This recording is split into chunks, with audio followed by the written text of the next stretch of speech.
We have read in the Holy Quran that Bani Israel became arrogant and deviated from their path. This is why Allah punished them repeatedly. But little do we know about the details of the evil actions for which they were punished and abandoned. Multiple prophets were sent to the people of Bani Israel, but except for a few, the whole population either humiliated them or even eliminated many of them. In addition to failing to treat the prophets as they should be, they also committed many other extreme offenses, which led to their downfall.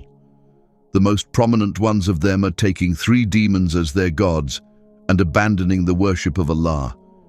In today's video, we will learn in depth about these 3 demons and why Bani Israel went astray by worshipping demons instead of the one true God. This is the story of 3 forces, 3 false deities, that didn't just tempt a nation, they reprogrammed it. And by the time the people realized what had happened, it was already too late. When the Bani Israel entered the land after years in the wilderness, everything changed suddenly. For decades, their survival had been direct. Food came without farming, water came without wells. They were blessed with manna and salva, and hence they never had to depend on the land. But when they showed ingratitude to Allah for their provision, it was stopped, and they had to provide for themselves and their families. And with that came a terrifying question. What if the rain doesn't come? That single fear opened a door, because the land they entered wasn't just filled with people, it was filled with ideas. Ideas about gods who controlled rain, fertility, and prosperity. And most dangerously, gods who could be managed. At first, people didn't abandon their true faith. They simply added this system just in case. Just a backup, just a safety net. And in this backup started the worship of the false deity Baal. The Bani Israel kept worshipping Baal alongside Allah. They thought they needed a god they could see and feel. They believed creating an idol would make their prayers more likely to be answered. They just couldn't comprehend that one Allah was enough for all their needs, so their corrupt minds created the demon Baal, a figure with the head of a bull and the body of a human, and believed it to be the god of rain and thunder. At one point, the corruption became so severe that it reached the highest levels of power. False worship was no longer hidden. It was institutionalized. And in that moment, one man stood alone, a prophet, Prophet Ilyas, alayhi salam. Without any army or support, he challenged an entire system publicly.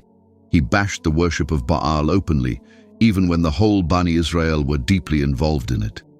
Allah mentions this event in the Holy Quran, and Ilyas was indeed one of the messengers. Remember when he said to his people, "Will you not fear Allah? Do you call upon the idol of Baal and abandon the best of creators, Allah, your Lord and the Lord of your forefathers?" Ilyas, alayhi salam, called the Bani Israel day and night, but the love of Baal was so entrenched in their hearts that no one except a few paid heed to the warnings. They rejected Prophet Ilyas, alayhi salam, and his call to Tawheed and continued worshipping Baal. Then, after they completely intertwined their worship of Baal with their society, they started worshipping another demon-come-false deity, the demon goddess Asherah. The goddess was a demon with feminine characteristics and used to be highly revered by the Bani Israel, as they thought she had the power to control progeny and grant offspring to them.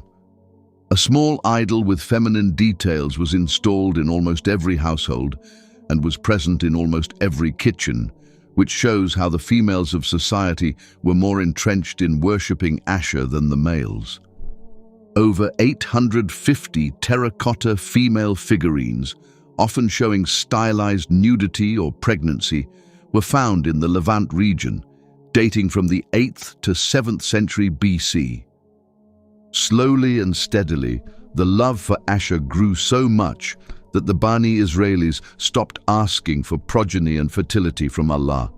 and they only specified these prayers and requests to Asherah.